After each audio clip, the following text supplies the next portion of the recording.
Have you ever loved someone so much that you ignored every warning sign? I did, and for almost 2 years, I kept telling myself the same lie. Maybe one day, he'll choose me. But the truth I refused to see ended up changing my life forever. My name is Daniela, and this is the story of how I lost myself and how I finally found my way back. I was 29 years old, living in a small coastal town on the East Coast. Nothing exciting ever happened there. I worked at a beachside inn, rented a tiny apartment, and spent most evenings walking along the shoreline with a coffee in my hand. Life was quiet, predictable, safe. After a few failed relationships, I wasn't looking for love anymore. At least, that's what I told myself. Then one afternoon, a guest checked into the inn. His name was Michael. He wasn't flashy or overly confident. He was calm, polite, the kind of person who actually listened when you spoke. During his stay, we started talking. At first it was small conversations in the lobby, then longer conversations after my shift. Before I knew it,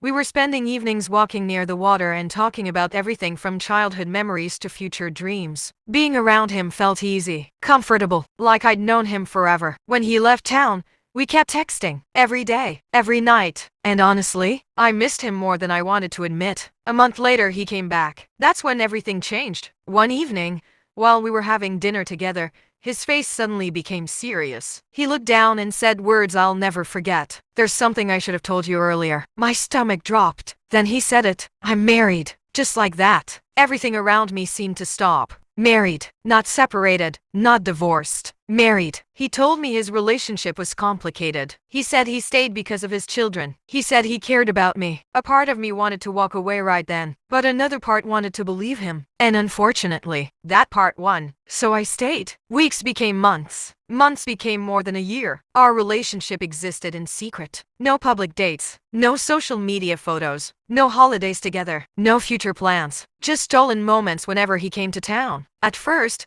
I convinced myself it was enough, but deep down, I knew the truth. I was living on leftovers. I was receiving the pieces of a life that belonged to someone else. The worst part wasn't the secrecy. The worst part was what it did to me. I stopped seeing friends. I stopped pursuing my goals. I stopped enjoying the things that once made me happy. My entire world became centered around one question. When will he call? Every notification made my heart race. Every silence broke it. One rainy night, I sat alone in my apartment staring out the window, and for the first time, I asked myself a question I had been avoiding. If he truly loves me, why am I still hidden? That question haunted me, because I already knew the answer. A few weeks later, I finally confronted him. I told him I couldn't keep living in the shadows. I told him I wanted a real relationship, a real future, a real choice. He listened quietly. Then he said something that shattered every hope I'd been holding on to. "I can't leave my family." There it was. The truth. The truth I'd spent years trying not to see. He wasn't choosing me, and he never would. For a long time,